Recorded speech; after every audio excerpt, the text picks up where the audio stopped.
Welcome to CBC Windsor News at 6. I'm Meg Roberts. Thanks so much for spending part of your evening with us tonight. Windsor Council is going to revisit plans to transform Festival Plaza. That's after costs for the project have skyrocketed. Plus, some members of Caldwell's First Nation are nearing what will be a historic moment. 28 housing units are almost finished being built on the reserve, and Chatham-Kent police are saying you weren't hallucinating if you saw a kangaroo on the side of the road. We tell you more about a lost marsupial's short-lived adventure. An ambitious plan to reshape Festival Plaza has doubled in cost. The multi-million-dollar proposal is back in front of council on Monday. The CBC's Chris Ensing explains. Festival Plaza is 2 football fields in length, smacked together and covered in asphalt. The winter hardly sees any use. The summer, with the sweltering hot conditions, well, organizers say it's likely easier to fry an egg on the paved area than attract a crowd here. Here's the potential fix: a high-tech canopy with space for 5,000 people, towering 14 meters over Riverside Drive, with new facilities, green space, and spots for food and retail vendors. This was first pitched to councillors in 2021 with a $32 million price tag. Council put a pause on that decision and will revisit it next week with a pair of new options and new costs. They can cover the site with half a canopy. That doesn't include infrastructure for food and retail space, or skip the canopy altogether and rebuild the space with green architecture. When you look at the canopy would have been the most expensive solution to that, but also something that I really didn't think that was necessary, because you could do that as well with grass. You can do that as well as greenery. All you got to do is go over to Hart Plaza in Detroit and see what they've got going on there, It's also the least expensive option at $17 million. The original pitch for the translucent canopy, it now carries an estimated cost of $67 million because of inflationary pressures. But stakeholders told a city-hired consultant that the canopy is a crucial part of the project. Without it, event organizers question if the event schedule will change at all. The consultant's report also raises questions from event organizers about the city's ability to complete projects of this scope, and that they're worried about upkeep at the location. All 3 of those options will head to council on Monday. That's also when they start at the new time this year of 10 in the morning. Chris Ensing, CBC News, Windsor. Here's a live look at the Essex County Council meeting. They're deliberating this year's draft budget. The public meeting was supposed to start at 4 p.m., but it was delayed and began roughly 40 minutes later. Essex County residents are facing a proposed tax increase of about 6% this year. County Warden Hilda McDonald says the draft budget balances fiscal responsibility while maintaining service levels during a time when inflationary pressures are high. CBC News is watching the deliberations, and you'll be able to find more on our website at cbc.ca/Windsor. Community members are mourning the loss of an Essex firefighter. Jared Burns passed away suddenly Sunday at the age of 42. He's been a volunteer firefighter at Station 3 in Harrow since 2021. Essex Fire Chief Jason Pilon says he made an immediate impression on his co-workers. Jared Burns was a wonderful individual. He was very well liked and well respected amongst his peers and the entire fire department. He was extremely professional, extremely dedicated, and we're going to miss him dearly. Essex Fire Chief says the department has used some third-party peer support for staff, and they plan on doing a walkthrough at the visitation. Burns leaves behind a wife and 2 young children. More than 200 years ago, Caldwell First Nation members were removed from their local ancestral land. But in just months, they'll get the chance to live together once again. The CBC's Dale Molnar has more. The people of Caldwell First Nation started working to secure the land for the reserve back in 1990. Just 3 years ago, they received reserve status, and now a dream of building homes on the reserve is coming true. Larry Johnson is a counselor now and was chief when they were trying to acquire land for the reserve. But before then, the struggle for a permanent homeland dates back over 200 years. I can't be more happy than I am now for the future and the present situation for Caldwell Anishinaabe people. 28 houses are being built in the first phase of a project on 80 acres of land. Long term, that land could see up to 150 homes built, depending on the demand. The houses are being built with prefabricated sections and will be energy efficient, soundproof, and well insulated.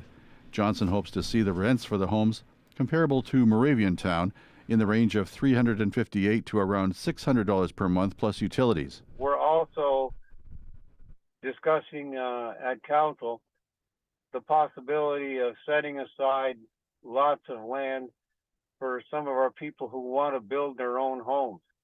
Oh, it's very exciting. I'm glad that people are now being able to move back into the area. A lot of our, we've had probably about 60 members living in the area now that never really left. They've always stayed connected. We've always stayed connected to this territory. The details of how the homes will be distributed are being worked out. The houses in this first phase are being built with CMHC funding of nearly $10 million. The reserve received around $8 million from Indigenous Services Canada for the infrastructure. It's expected that the houses will be completed by this June. Dale Molnar, CBC News, Caldwell First Nation. It's the second time in just a few months that a fugitive kangaroo has fled a zoo in Ontario. In December, an officer in the Durham region was punched in the face by a kangaroo on the loose. Today, a similar scene in Chatham, Kent. This time, no reports of violence, but calls for change from an animal advocate. The CBC's Jennifer LaGrassa has more. If you live in Chatham, Kent and thought that you saw a kangaroo roaming around, you are not hallucinating. That's what Chatham, Kent police have been telling residents, some of which had to do a double take after they saw this kangaroo hanging around in a field yesterday near Ridgetown. Lexi Proshnicki is an Amazon delivery driver in the Chatham area. She was doing her usual route in that area when she thought she saw a deer.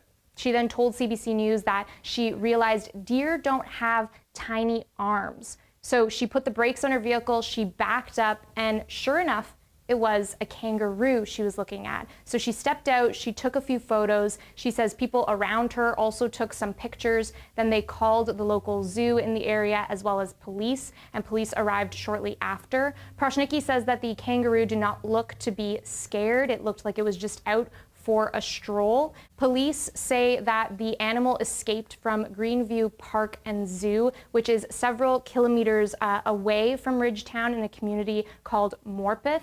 It's unclear how long this animal had been missing for, but the police say that the animal is back home safe now. CBC News did reach out to the zoo twice, but has not yet heard back for comment. Experts in this area say that Ontario doesn't have any regulations when it comes to roadside zoos, and that's part of the problem. We've had 3 or 4 different escapes from different roadside zoos in the province. And luckily, again, it has been animals that aren't necessarily an immediate threat to the public. But again, next time it can be a tiger and a lion, and the situation will be very much more problematic.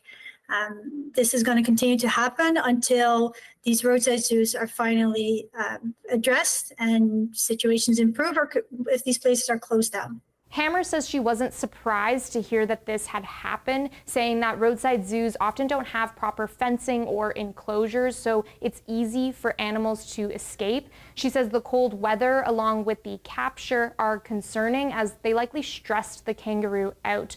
She says roadside zoos also are known to keep animals in cages and not really pay attention to their mental or their physical needs. She wants to see better conditions for these animals, as well as a mandatory licensing program through the province. Jennifer LaGrassa, CBC News, Windsor. COVID-19 cases are on the upswing in parts of the country, and if you're at high risk of serious illness, Paxlovid is still the main tool, aside from vaccines, to keep you out of hospital. There's no shortage of the antiviral pills available in Canada, but uptake has been uneven and slow. Lauren Pelly shows us some of the reasons why. I have medications for diabetes. I have medications for high blood pressure. Dawn Greenwood is 60 years old and has multiple medical issues. When she caught COVID for the first time in December, she worried her symptoms could get worse. The third day, had congestion, felt a weight in my chest. Greenwood asked her doctor for Paxlovid. It can have side effects, and she needed to pause some of her other medications to take it, but she saw results. I started to feel better quite quickly. Paxlovid right now is one of the simplest things a doctor can do. But this family physician says the timing is critical. Paxlovid halts the process of viral replication, giving someone's body a chance to fight back, and has to be taken within the first 5 days of an infection. After that time, too much of the virus has replicated already to make a difference. The horse has left the barn. Across Canada, there's no shortage of Paxlovid available. Data provided to CBC News shows responding provinces have only doled out anywhere from 11 to 54% of their supplies, though some figures don't account for doses given to hospitals. There are also challenges accessing Paxlovid. Different provinces have different age cutoffs. Some allow pharmacists to prescribe it and others don't. That patchwork approach means there's no one-size-fits-all guidance. For the very, very elderly or those that have extremely high risk factors, I think it's a reasonable thing for them to consider. Yet for many older patients, this geriatrician says the risk of a serious COVID infection has already dropped significantly thanks to widespread vaccination, meaning Paxlovid might not have as much benefit as before. It's a little unclear in terms of the evidence because it has not been updated in terms of a population that's received multiple doses of the vaccine, that has potentially multiple infections. Clinicians say more research is needed to figure out how well Paxlovid works now and who benefits most from the treatment. But in the meantime, if you catch COVID and could be at risk of serious illness, this drug remains an option worth asking about. Lauren Pelly, CBC News, Toronto. Florida has been given permission to go ahead with a plan to import prescription medications from Canada. 8 other states are hoping to do the same thing, triggering fears of drug shortages here. But the health minister says Ottawa has the power to prevent the shipments. CBC's Marina von Stackelberg reports. Canada's cheaper prescription medication will not be the solution to America's sky-high drug prices. That message from Canada's health minister. Another country does not have the ability to, cannot be given the ability to pillage our health system to its own benefit. Last week, the U.S. Food and Drug Administration approved a Florida program to import certain prescription drugs from Canada at a lower cost, potentially hundreds of millions of dollars in pharmaceuticals, used to treat a variety of medical conditions like diabetes, HIV, and mental health. But Ottawa says it plans to use its power to stop that from happening. We have the regulatory ability to ensure that the drug supply is not affected in a way that would result in shortages. Canada currently bans the export of certain drugs if it could cause or worsen a shortage here. Canadian drugs on average are less than half the price of those sold in the United States. That's because Ottawa limits how much drug makers can charge. The U.S. doesn't. This is a proposal to essentially give up sovereignty over the cost of prescription drugs in order to get cheaper drugs because they don't want to do the reforms in the United States. British Columbia had to pass its own rules to prevent Ozempic, a drug meant for diabetes but increasingly used for weight loss, from being massively exported south. BC says Ottawa cannot sit idly by. This is effectively a raid on Canada's drug supply. Florida is not the only state that has applied to purchase cheaper Canadian drugs. But it's unclear if any of these plans will come to fruition, in part because of massive pushback from the pharmaceutical industry. Still, Health Minister Mark Holland says he will make Canada's position extremely clear when he meets with his American counterparts during an upcoming trip to Washington. Marina von Stackelberg, CBC News, Ottawa. If you're an avid Windsor Morning listener, you would have noticed we were off the air this morning. A network problem affected many CBC radio programs across the country due to a major technical equipment failure. We are thanking our audiences for their patience, and Windsor Morning is looking forward to bringing you some great content tomorrow. Sure felt that icy wind today, and those temperatures and conditions are going to get more and more winter-like. We have your full weather forecast coming up.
Josiah, I know that we have a bit of turbulent weather coming up in the forecast, and we're going to get to that, but I understand you have a very interesting story about an artist that will be playing here in Windsor on Saturday.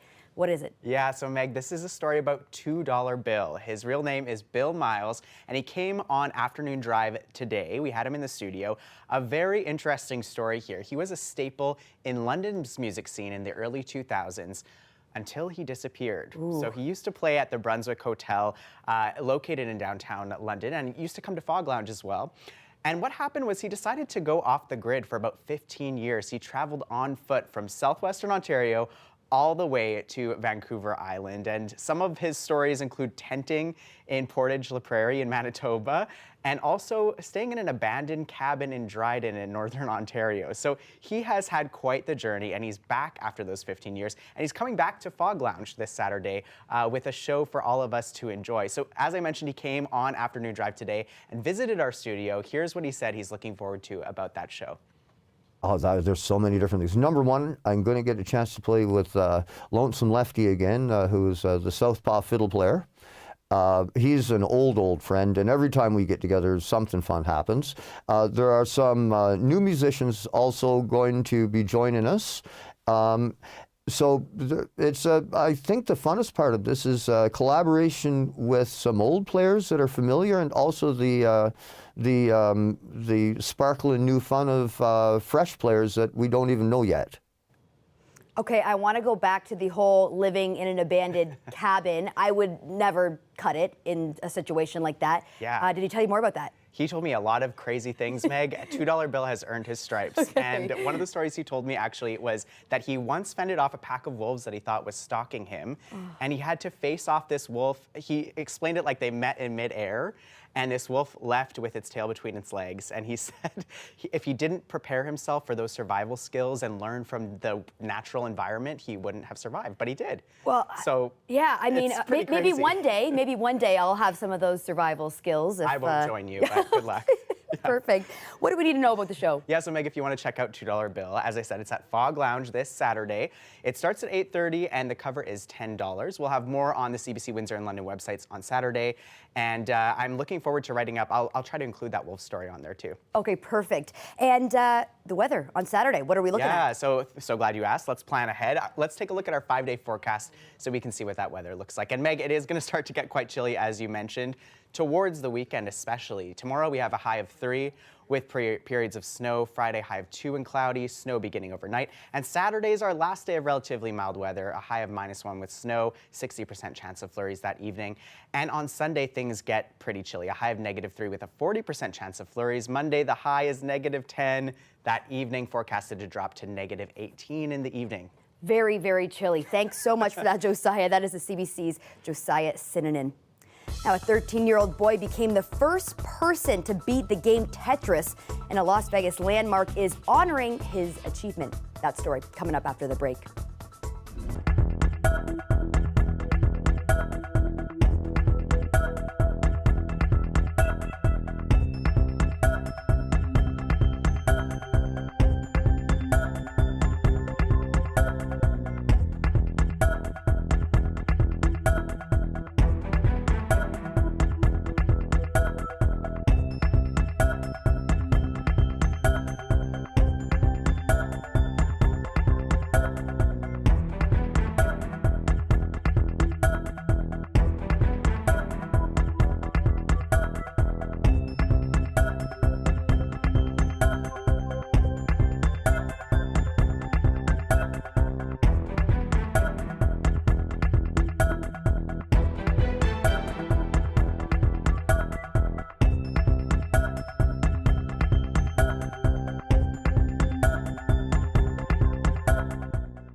Days of violence have triggered a state of emergency and a state of internal armed conflict in Ecuador. Drug gangs from inside and outside Ecuador are being blamed for violence that began to surge on Monday following a prison break by a notorious gang leader. Several gangs have been designated as terrorist groups and are now targets of the military. Journalist Mary Trini Mena has the latest. Guayaquil, the largest city in Ecuador, is calm, at least for now. But over the last 48 hours, violent attacks by gang groups have taken place across the city, including at a local TV station where heavily armed men interrupted a live broadcast and kidnapped the staff. So far, 10 people have died and 13 have been detained in the city. The government declared internal armed conflict, which means the country is following severe security measures, reinforcing the borders and airports. The police and military forces have taken to the streets of Ecuador. In-person classes have been suspended nationwide. The streets of the main cities look empty out of fear of criminal gangs. Many commercial establishments have decided to close their doors as a precaution. Ecuador is facing a growing violence, mostly from local prisons. In recent days, one of the most wanted drug lords escaped from jail, unleashing violence.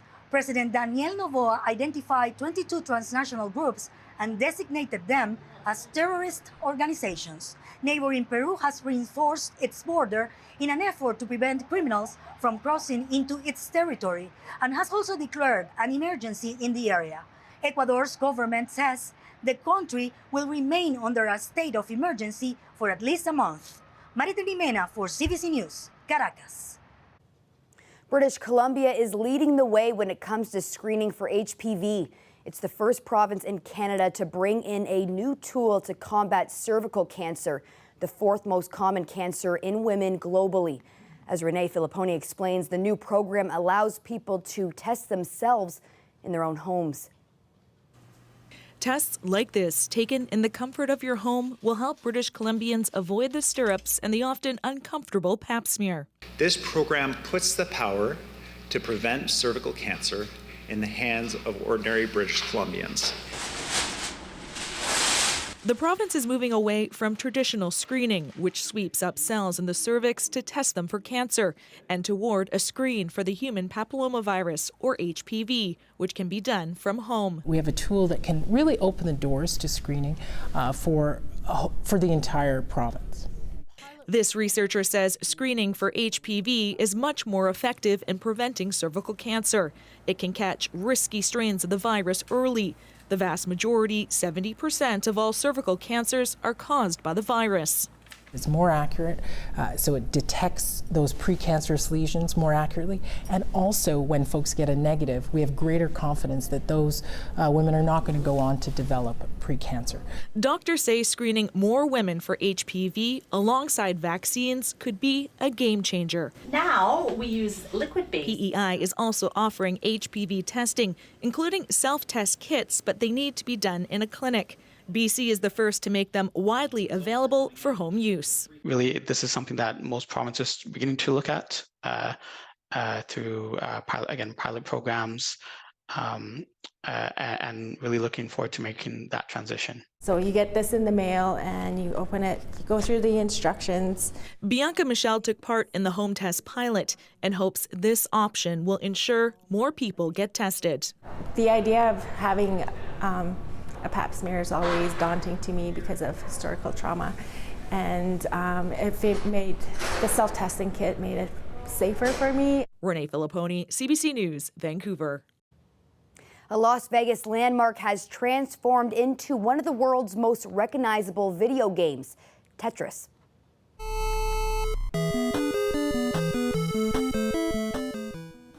The transformation of the Las Vegas Sphere comes on the 40th anniversary of Tetris and this week's annual Consumer Electronics Show.